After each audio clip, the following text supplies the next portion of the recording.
Hello hi everyone. तो क्या कर रहे हैं आप लोग? सबको गुड आफ्टरनून। और बताइएगा कैसे हैं आप लोग, तैयारी कैसी चल रही है? और तैयारी तो अब आपकी बिल्कुल थोड़ी सी अब आप लोगों को और अपने आप को एक्सेलरेट करना है कि ताकि आप जो भी कर रहे हो, जो भी तैयारी पढ़ाई आपकी चल रही है, उसको थोड़ा सा और ज़्यादा पुश करने की ज़रूरत है। या आप ये कह सकते हो कि उसको थोड़ा सा और ज़्यादा उसकी गति बढ़ाने की ज़रूरत है, स्पीड अप करना है थोड़ा सा उसको। तो आज की वीडियो में हम लोग पढ़ेंगे पल्सेस के बारे में। दालें, मतलब दालों का क्या महत्व है और दालों का क्या कॉम्पोजिशन है, दालों से क्या होता है, उसके बारे में हमें पढ़ना है। बहुत तरीके की दाल होती हैं, आपको पता ही है। और वीडियो जो है आपकी ये TGT, PGT, LT, GIC, net, ये सारे जो एग्ज़ाम हैं उनके लिए बहुत इंपॉर्टेंट है। और टीजीटी, पीजीटी और नेट के लिए तो बहुत ही इंपॉर्टेंट है, क्योंकि ये एग्ज़ाम आपके होने वाले हैं। सो दैट उसके लिए ज़्यादा इंपॉर्टेंट हम ये कह सकते हैं, ठीक है। तो चलिए, जो लोग सो रहे हैं वो बिल्कुल जग जाएं, दोपहर का समय है। और दोपहर में अब आप लोग अपनी नींद को थोड़ा सा अवॉइड करिए, आराम करिए, लेकिन ज़्यादा घंटे की नींद से थोड़ा सा बचिए। और क्योंकि होता क्या, दोपहर में सोने से बॉडी बहुत देर के लिए जो है एकदम नींद में चली जाती है, कह सकते हैं। उठने के बाद भी हम उतना एक्टिव नहीं हो पाते हैं। तो थोड़ा सा आराम करिए और कोशिश करिए कि आप जो थोड़ा नींबू और शिकंजी वगैरह सब पी करके दिन में जागिए और दिन में पढ़ने की कोशिश करिए। रात को पूरा भरपूर नींद लीजिए, ठीक है। तो चलिए फिर, और अभी से अपना शेड्यूल बना लीजिए और उस शेड्यूल पे काम करना शुरू कर दीजिए। आप अभी से मेहनत करेंगे तभी आप जो है एग्ज़ाम में बहुत अच्छा, मतलब वेल परफॉर्मर तभी आप बन पाएंगे।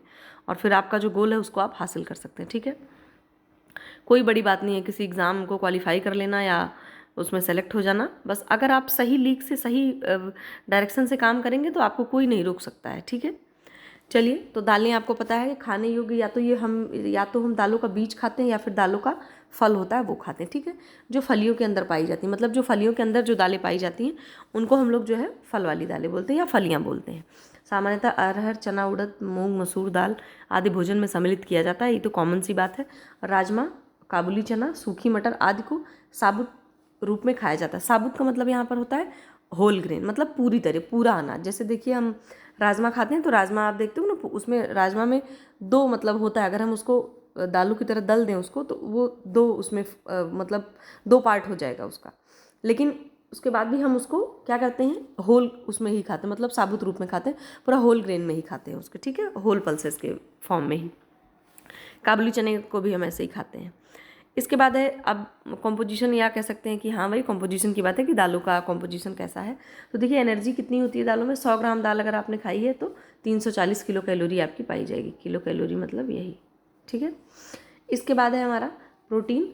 दालों में जो होता है वो प्रोटीन 20 से 25% पाया जाता है। कहीं कहीं पे आपको 22 से 25 भी लिखा मिलेगा, ठीक है, 22 से 25% या परसेंट। इसमें मुख्यतः ग्लोब्यूलिन प्रोटीन पाया जाता है और कुछ मात्रा में एल्ब्यूमिन प्रोटीन भी पाया जाता है, ठीक है। दालों में क्या होता है कि मिथियोनिन प्रोटीन की कमी व लाइसिन की अधिकता होती है। ये चीज़ आपको याद रखना है कि जो मिथियोनिन अमीनो अम्ल है उनकी दालों में कमी पाई जाती है और लाइसिन होता है उसकी अधिकता पाई जाती है। मिथियोनिन अमाइनो एसिड जो है आपका वो अनाजों में पाया जाता है, ठीक है, अनाजों में ज़्यादा पाया जाता है। उल्टा केस है, दालों में लाइसिन ज़्यादा पाया जाता है और अनाजों में कम पाया जाता है। और मिथियोनिन आपका अनाजों में ज़्यादा पाया जाता है और दालों में कम पाया जाता है। अरहर की दाल में ट्रिप्टोफैन की कमी पाई जाती है। ट्रिप्टोफैन भी आपका एक एसेंशियल अमाइनो एसिड है। और इसके बाद जो बंगाली चना होता है और एक ये रेड हॉर्स ग्राम पढ़ेंगे, इसको कोर्स नहीं पढ़ेंगे, ठीक है। रेड हॉर्स ग्राम होता है, ग्राम मतलब चना, में आर्जिनिन एवं टायरोसिन पर्याप्त मात्रा में पाया जाता है, ठीक है। ये सारे अमाइनो एसिड हैं आपके जितने, ट्रिप्टोफैन हो गया, मिथियोनिन हो गया, लाइसिन हो गया, टायरोसिन हो गया, ये सारे जो है अमाइनो एसिड है। तो अरहर की दाल में ट्रिप्टोफैन की कमी पाई जाती है, लेकिन जो आपका बंगाली चना है और रेड हॉर्स चना है उसमें आर्जिनिन एवं टायरोसिन अमाइनो एसिड पर्याप्त मात्रा में पाए जाते हैं, ठीक है। इसके बाद फलियों वाली दालों में आवश्यक अमीनो अम्ल जैसे आइसोल्यूसिन, ल्यूसिन, इसके बाद फिनाइल एलानिन, थ्रियोनिन, वेलिन, ये सब आपके एसेंशियल मतलब आवश्यक अमीनो एसिड हैं, ठीक है, आवश्यक अमीनो अम्ल हैं जो कि फलियों वाली दालों में पाए जाते हैं। फलियों वाली दालें का मतलब ये है कि वो वाली दाल होती है, फलियों वाली दालें, जैसे जिनको हम क्या होता है कि मतलब वो पैक होती हैं, आप उनको हरे हरे उसके मतलब कह सकते हो कि हरे फॉर्म में खाते हैं हम उसको, हम लोग। जैसे एक दाल आती है, क्या कहते हैं उसका, मुझे नाम नहीं याद आ रहा है, गोल, अब चलिए मैं आपको पिक्चर मिलेगी तो मैं आपको शेयर कर दूंगी। तो ये सब दालें मतलब फलियां वाली दालें होती हैं, ठीक है। इसके बाद फलियों के फॉर्म में हम उसको खाते हैं। जैसे आपका सेम हो गया तो उसको हम देखो आपकी उसके अंदर बीज होता है, लेकिन हम उसको पूरा होल खा लेते हैं, उसके ऊपर का कवर भी खाते हैं और उसके अंदर का बीज भी खाते हैं। तो उस तरीके की दालों को हम लोग फलियों वाली दालें बोल रहे हैं।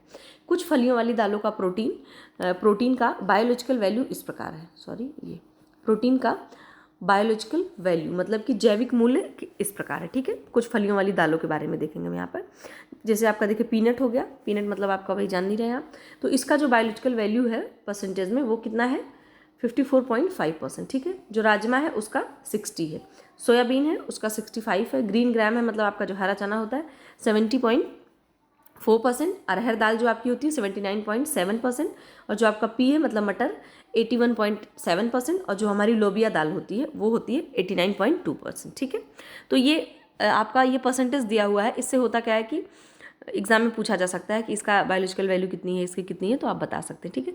जिसका बायोलॉजिकल वैल्यू जितना ज़्यादा होगा, ठीक है, जैसे देखिए आप यहाँ पर सबसे ज़्यादा किसका है, पहले लोबिया का है, फिर आपका अरहर के दाल का है, ठीक है। तो उन दालों का जो प्रोटीन की क्वालिटी होगी या प्रोटीन की उपलब्धता होगी उतनी ज़्यादा होगी, ठीक है। बायोलॉजिकल वैल्यू यही बताता है हमें। इसके बाद है कार्बोहाइड्रेट कौन कौन से पाए जाते हैं दालों में। दालों में जो है कितने 55 से 60% तक कार्बोहाइड्रेट पाया जाता है, ठीक है। और थोड़ी मात्रा में इसमें कुछ घुलनशील फाइबर व शर्कराएं भी पाई जाती है, मतलब सॉल्युबल फाइबर, और कुछ शुगर्स भी पाए जाते हैं। और कुछ ऑलिगोसैकेराइड्स होते हैं जो रेफिनोज फैमिली के होते हैं। ऑलिगोसैकेराइड का मतलब यहाँ पर यह है कि कुछ रेशे वाले कुछ पदार्थ पाए जाते हैं, जो रेफिनोज फैमिली का मतलब रेशे वाले पदार्थ की फैमिली से होते हैं, जो दालों में पाए जाते हैं। इसके बाद है फैट, मतलब दालों में फैट कितना पाया जाता है। तो सूखी अवस्था में जब दालें सूखी होती हैं तो 1.5% वसा मतलब पाई जाती है। और दालों में जो वसा पाई जाती है वो पूफा होती है। पूफा का फुल फॉर्म यहाँ पर है पॉली अनसैचुरेटेड फैटी एसिड, ठीक है। इसका मतलब ये होता है कि जो फैट होता है, फैट 3 तरह का होता है आपका, वो हम जब फैट वाला पढ़ेंगे तो उसमें आपको बताएंगे। तो कहने का मतलब ये एक होता है सैचुरेटेड फैटी एसिड, एक होता है मोनो अनसैचुरेटेड फैटी एसिड, और एक होता है पॉली अनसैचुरेटेड फैटी एसिड। तो आप ये कह सकते हो कि जो सबसे अच्छा फैटी एसिड माना गया है वो पूफा माना गया। पूफा का मतलब होता है पॉली अनसैचुरेटेड फैटी एसिड। तो ये जो फैटी एसिड होते हैं, मतलब जिन ऑयल में या जिन पदार्थों में पूफा पाया जाता है वो बहुत अच्छा फैट माना जाता है, बहुत अच्छा फैटी एसिड होता है। और ये रूम के टेम्परेचर पर जमते नहीं हैं, ये हमेशा लिक्विड फॉर्म में होते हैं, ठीक है। तो पूफा का मतलब आपको हमेशा, जैसे आपका सोयाबीन का तेल हो गया, बादाम का तेल हो गया, और क्या कहते हैं आपका ये जम ऑयल हो गया। जम मतलब ये जैसे गेहूं वगैरह का जो वो बनता है, राइस ब्राउन ऑयल हो गया, इन सारी चीज़ों में आपका पूफा ही पाया जाता है। आपका ये मूंगफली का तेल हो गया है ना, कैनोला ऑयल हो गया, इन सारी चीज़ों में पॉली अनसैचुरेटेड फैटी एसिड ही पाए जाते हैं, क्योंकि ये सब क्या होते हैं जो कमरे के तापमान पे या रूम के तापमान पे जो है तरल अवस्था में होते हैं, लिक्विड फॉर्म में होते हैं, जमते नहीं हैं ये, ठीक है। अब क्या होता है दालों में जो होते हैं, दालों में कौन सा एसिड पाया जाता है, लिनोलेइक एसिड। अब मैं आपको एक चीज़ बता दूं, ये देखिए लिनोलेइक एसिड लिखा है और ये है लिनोलेनिक एसिड, ठीक है। तो लिनोलेइक को ही ओमेगा 6 भी बोलते हैं। क्या बोलते हैं, अगर कहीं पे लिनोलेइक एसिड लिखा है या फिर ओमेगा 6 लिखा है तो दोनों चीज़ें सेम है। ओमेगा 6 को एक तरीके से और लिखते हैं, यहाँ पर ऐसे W लिख देंगे और ये 6 लिख देंगे। तो अगर मैं आपसे ये कहूँ कि लिनोलेइक और ये ओमेगा 6 और ये W6, ये तीनों चीज़ें एक ही हैं, इनको बस 3 तरीके से लिखा गया है, ठीक है। आपको ध्यान रखना है एग्जाम के लिए। इसके बाद आपका है लिनोलेइक एसिड, ठीक है, लिनोलेइक एसिड। तो लिनोलेइक क्या है आपका ओमेगा 3 फैटी एसिड है, ठीक है। लिनोलेइक को ओमेगा 3 भी बोलते हैं और लिनोलेइक को ये वाला ओमेगा 3, इसको भी आप ओमेगा 3 ही पढ़ेंगे। जो ये W-3 लिखा है मैंने, इसको भी आप ओमेगा 3 ही पढ़ेंगे, ठीक है। तो लिनोलेनिक एसिड और आपका ये जो ओमेगा 3 लिखा और ये तीनों चीज़ें सेम है। तो दालों में आपका लिनोलेइक फैटी एसिड और लिनोलेनिक फैटी एसिड दोनों पाया जाता है, ठीक है। अब मिनरल्स में क्या पाया जाता है, कैल्शियम, मैग्नीशियम, आयरन, फॉस्फेट, ये सारी चीज़ें मतलब पाई जाती हैं दाल के अंदर। अब होता क्या है कि दालों में जो 80% फाइटेट होता है वो फास्फोरस के रूप में पाया जाता है। आपको पता है ना अनाजों में फाइटेट और फाइटिन होता है, तो दालों का जो फाइटेट होता है वो फास्फोरस के रूप में पाया जाता है, नियर अबाउट कितना 80%, और जिससे ये शरीर में अवशोषित हो जाता है, ठीक है।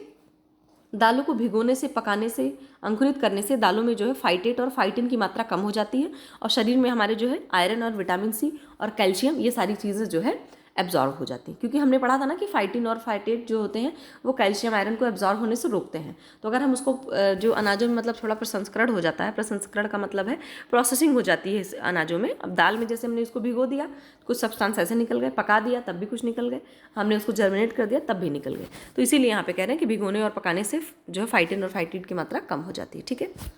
अब है हमारा विटामिन। विटामिन में क्या होता है कि फलियों वाली दालें जो होती हैं वो बी विटामिन से पूरी भरपूर होती हैं। और बी विटामिन में कौन सा आपका B1 है, B9 है, B5 है। B1 का मतलब थायमिन, B5 का मतलब पैराडॉक्सिन, और सॉरी पेंटोथेनिक एसिड, B5 का मतलब पेंटोथेनिक एसिड।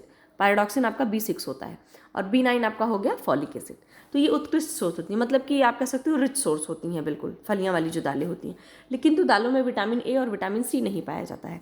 ये बात सही है कि जो है विटामिन ए और विटामिन सी नहीं पाया जाता, लेकिन जब हम दालों में क्या क्या करते हैं, हमने दालों को अगर फर्मेंट करके कुछ बनाया या हमने दालों को अंकुरित कर दिया तो उसमें विटामिन सी की मात्रा बढ़ जाती है। किसी भी अनाज को अगर आपने वो अंकुरित कर दिया है तो उसमें थोड़ी बहुत मात्रा जो है विटामिन सी की एनहांस हो जाती है, या आप ये कह सकते हो कि आ जाती है।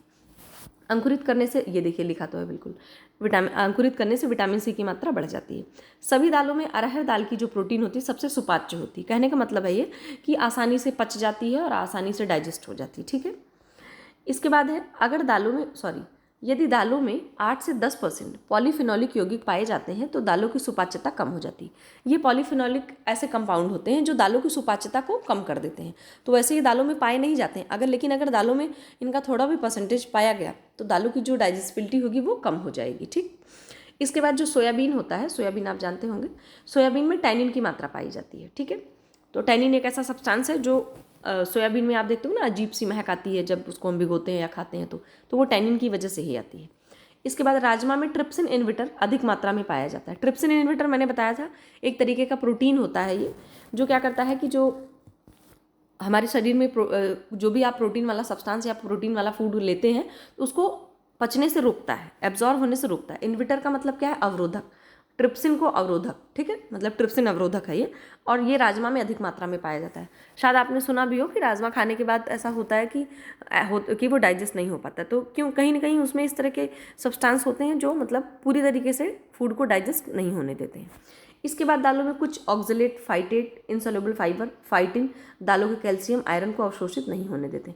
कहने का मतलब ये जो ऑक्जेलेट है, फाइटेट है, इनसोल्युबल फाइबर और फाइटिन है, ये चारों पांचों चीज़ें मिल करके क्या करती हैं, दालों में जो कैल्शियम होता है और जो आयरन होता है उनको अवशोषित नहीं होने देते हैं, ठीक है।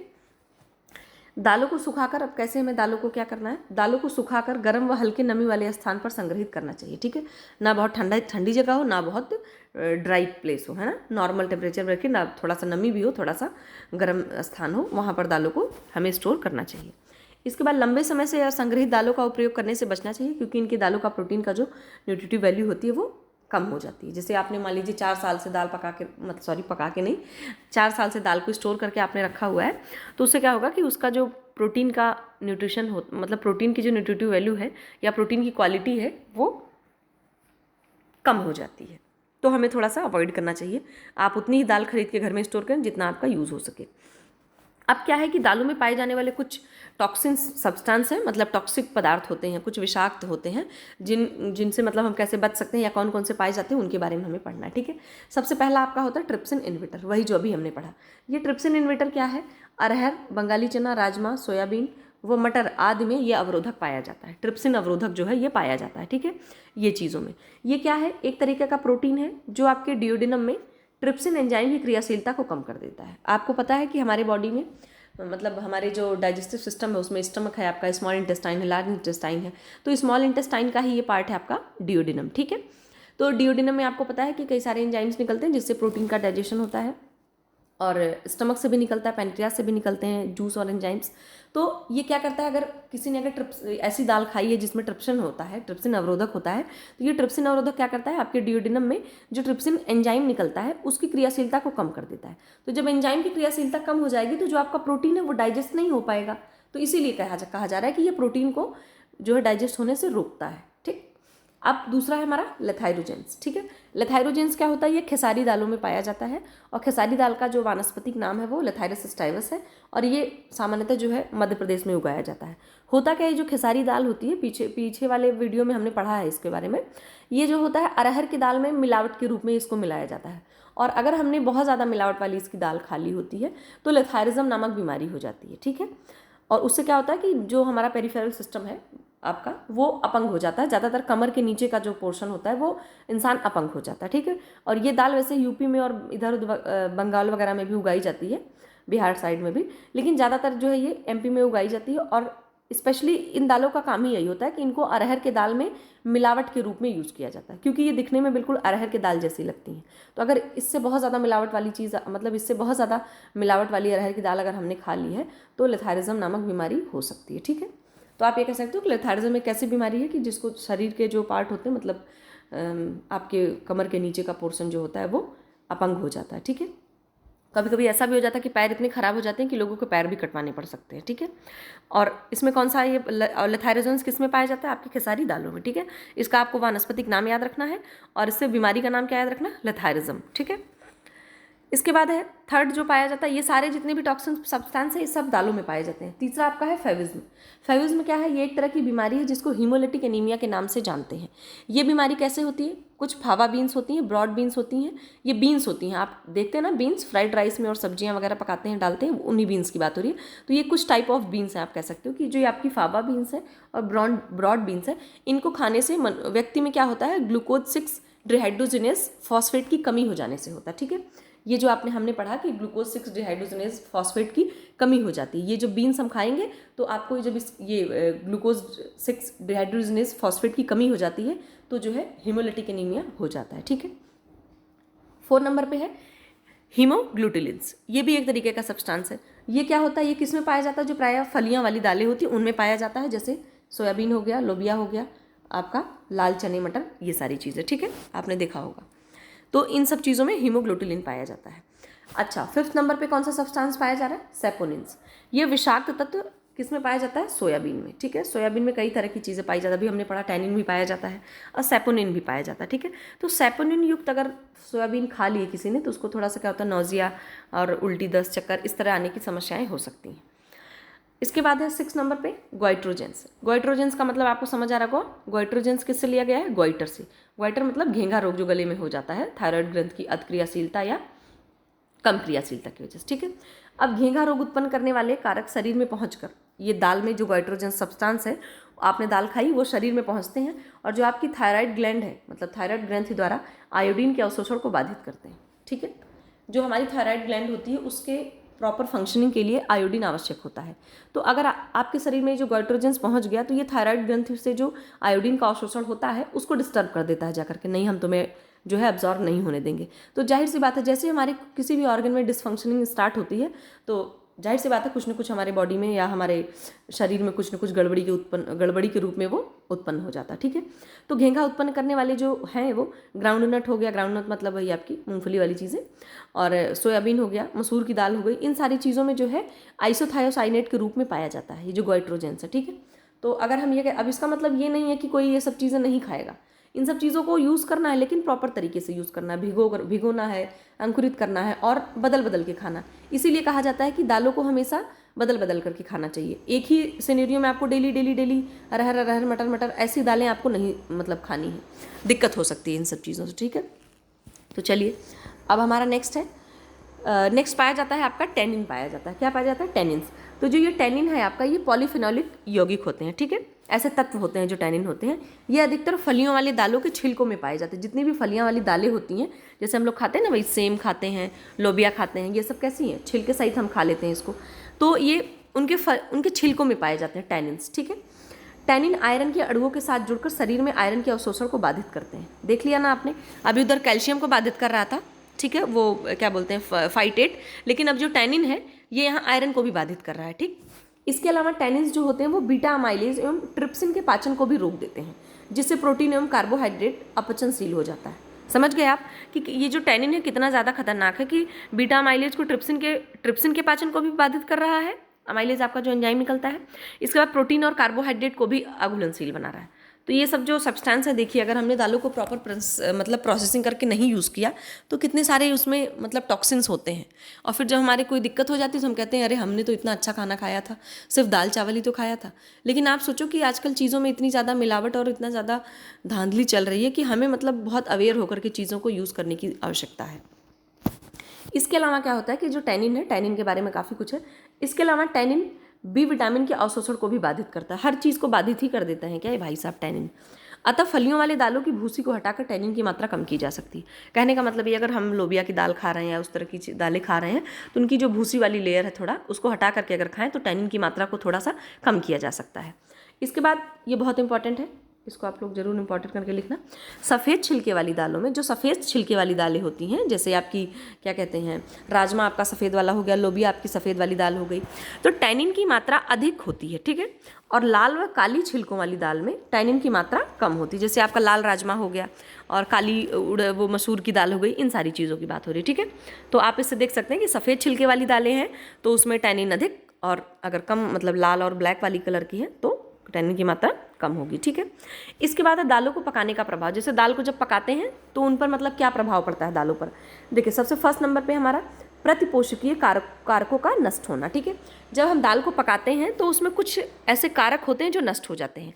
जैसे होता क्या है, देखिए बिना पकी दालों के कुछ विषाक्त तत्व पाए जाते हैं बिना पकी हुई दालों में, जैसे ट्रिप्सिन अवरोधक अभी हमने पढ़ा, हीमोग्लूटिनिन वो भी हमने पढ़ा, पॉलीफिनोलिक यौगिक वो भी हमने पढ़ा। लेकिन जब हम पका देते हैं दालों को तो ये जितने सब्सटेंस है वो नष्ट हो जाते हैं, ठीक है। इसके बाद प्रोटीन की गुणवत्ता। कहने का मतलब यहाँ पर ये कि जब हम दालों को पका देते हैं तो प्रोटीन की गुणवत्ता पर क्या प्रभाव पड़ता है। देखिए दालों को पकाने से दालों की प्रोटीन की गुणवत्ता बढ़ जाती है तथा कुछ प्रकार के अमाइनो एसिड, एक यहाँ पर डबल ए का मतलब है एक से है अमाइनो और दूसरे से है एसिड, ठीक है।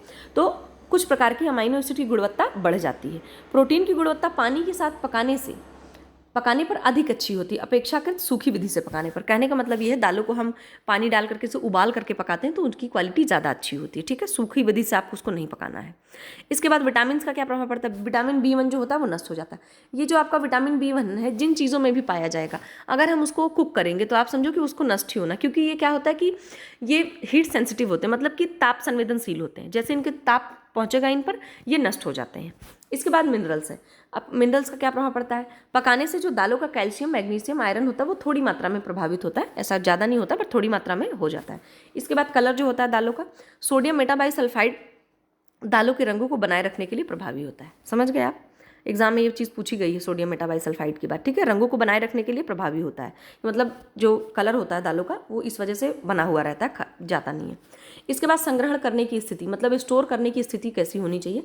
यदि दालों को नमी वाले स्थान पर स्टोर किया जाता है, जहाँ पर बहुत नमी होती है, तो दालों को पकने में समय लगता है। अगर आपने दालों को बहुत नमी वाली जगह पे रखा है तो पकने में क्या होगा, ज़्यादा टाइम लगेगा, क्योंकि दालों में फाइटिक एसिड PCMP, यहाँ PCMP का मतलब है पेक्टिन, कैल्शियम, मैग्नीशियम, फाइटिन, ये सारी चीज़ों की मात्रा बढ़ जाती है। और जब इन सारी चीज़ों की मात्रा बढ़ जाती है तो इसी वजह से दालों को पकने में क्या होता है, समय ज़्यादा लगता है।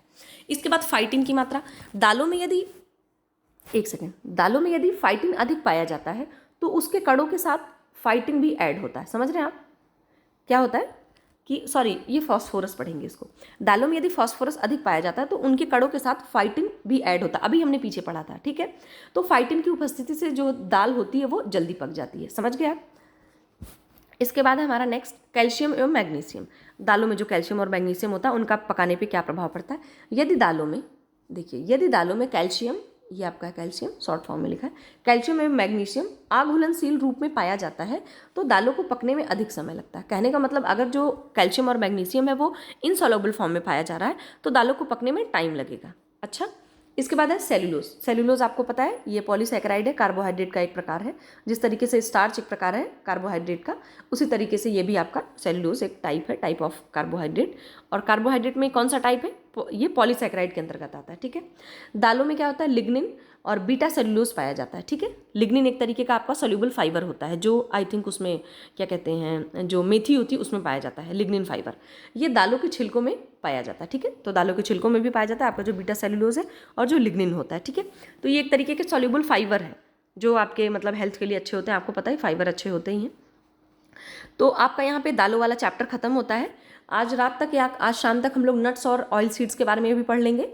PPT आपकी रेडी है तो मैं कोशिश करूँगी कि मैं उस पर भी क्लास जो है आप लोगों को दे दूँ, क्योंकि अब जितनी जल्दी मैं जितना आपको करा सकूँ बहुत अच्छी, मतलब उतना आपके लिए अच्छी बात है।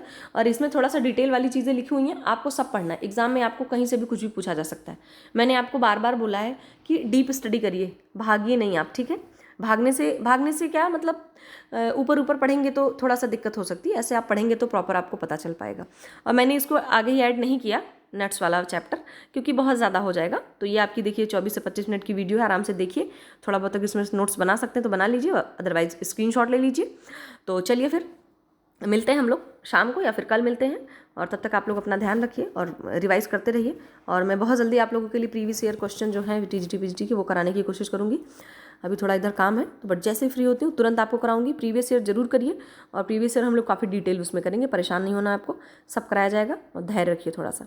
तो चलिए ध्यान रखिए, मिलते हैं नेक्स्ट वीडियो में, तब तक के लिए टेक केयर।